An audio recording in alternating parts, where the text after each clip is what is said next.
John 6:27. Ergadzesthe me tein brosen, tein apoluminein, Allah tein brosen, tein minusan, eis zoein ionion, hein hahuias tu anthropu, humin dose, tutan gar ha pater, esfragisen ha theas.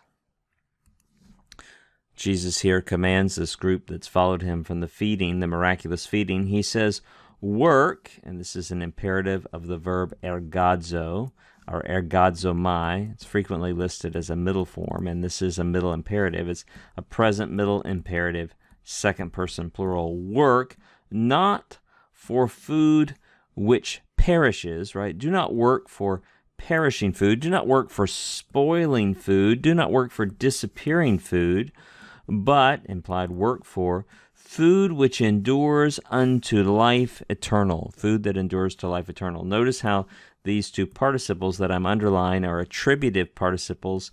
They're feminine, accusative singular, modifying the feminine, accusative singular noun, food, right? Food which perishes, or maybe food which spoils, or food which disappears, contrasted with food that endures or remains unto life eternal, which, this little relative pronoun which is feminine accusative singular. It's used to refer back to the feminine noun food, which the Son of Man, this is one of Jesus' famous favorite self-references, alluding to Daniel 7, chapter 7, the one who's like a son of man, who comes to the Ancient of Days, who's exalted, and people from every tribe, language, and nation worship him, we read in Daniel 7.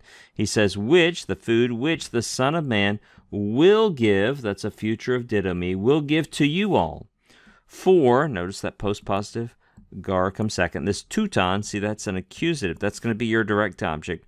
For the Father, appositionally restated God. For the Father, that is God, sealed, that is set his seal of approval on this one.